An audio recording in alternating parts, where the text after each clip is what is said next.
एक मासूम बच्चा, एक गहरा कनवा और सगे भाइयों का ऐसा जुल्म जिसकी दास्तान सदियों बाद भी दिल दहला देती है। ये है हजरत यूसुफ अलैहिस्सलाम का वो लम्हा जो हमेशा के लिए तारीख में अमर हो गया।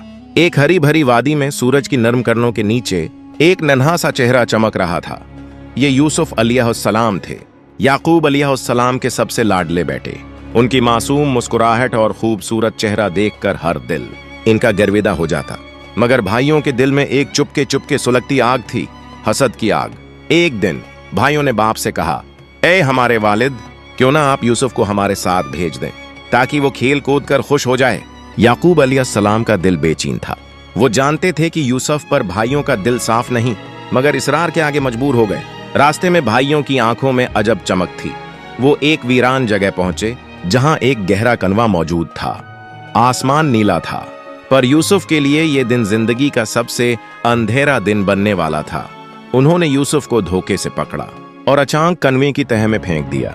पानी ठंडा था, अंधेरा गहरा था और ऊपर से भाइयों की हंसी यूसुफ के दिल को चीर रही थी। यूसुफ तन्हा थे, मगर दिल में एक ही सदा थी, ऐ मेरे रब, मैं तन्हा नहीं, तो मेरे साथ है। कनवे की तंग और सर्द दीवारों में वो अल्लाह करीम से राज और नयाज करते रहे। घंटों बाद एक काफला इस रास्ते से गुजरा। एक मुसाफिर ने पानी निकालने के लिए डूल डाला और जब उसे ऊपर खींचा तो हैरत से उसकी आंखें खुल गईं। एक खूबसूरत बच्चा। काफले वालों ने खुशी से उसे निकाला, मगर यह खुशी यूसुफ के लिए कैद का नया दरवाजा थी। उन्हें गुलाम बनाकर बेच दिया गया और यूसुफ की आजमाइश का सफर एक नए मोड़ पर आ गया।